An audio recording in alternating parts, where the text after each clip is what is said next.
Ha, chiqib oldik. Assalomu alaykum, hurmatli qarindoshlar.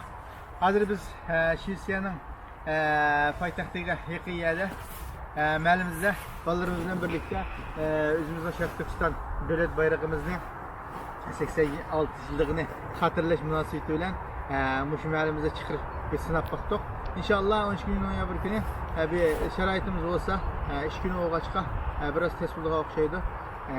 Shuma bugun bir sinash hem bir murasim qilish şekilde baktık inşallah.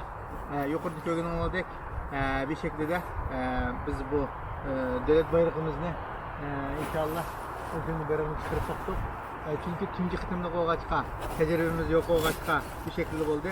Buni qilishdagi maqsadimiz fakat biz muhaciretde inşallah müstakillik bo'lgan intilishimiz, müstakillik bo'lgan bedelimiz, müstakillik bo'lgan tirishchanligimizning natijasida xalqimizni tarbiyalash va yetaklash.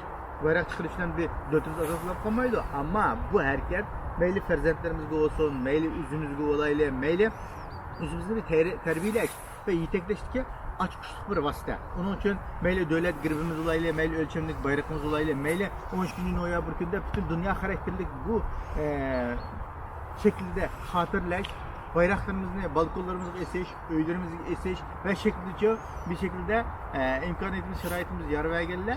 Bir şekilde üzümüz turist devletlerde onu cezan kıla alışımız bu ülmeye üzümüz tavlaş, üzümüzü terbiyeleşten bir vasıtası da qaraymiz. Şundan birge Xitay tacavuzluğu şundak signal verimiz ki ma vatanne sen 3 milyon, 5 milyon, 10 milyon kardeşimizin lager usulü vagan bile ma vatanne beğenmeyimiz sana.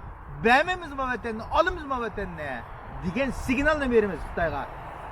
Onun için bir yerde kılavatkaçlarımız kandaktır bir şekillen yakomuzu bu şekilde tüven körep kalsak yakomuzu bir şekilde onu kişki sallap kalsak bu moyda karındaşlarımız bu hemimse bizden bir şekilde muhacirette kılavatkan tırışçallıkımız emniyet hareketimizden inşallah roya çıkışsa Allah kalsa vatanimizde muhtemelen bayraklarımızda paytaxtlarımızga özümüz turuş devletlerge inşallah cevlan kılışık Allah nisip kılsın deyimiz. Hemen Cenab-ı Allah'a da. Esselamu Aleyküm ve Rahmetullahi ve Berekatuhu.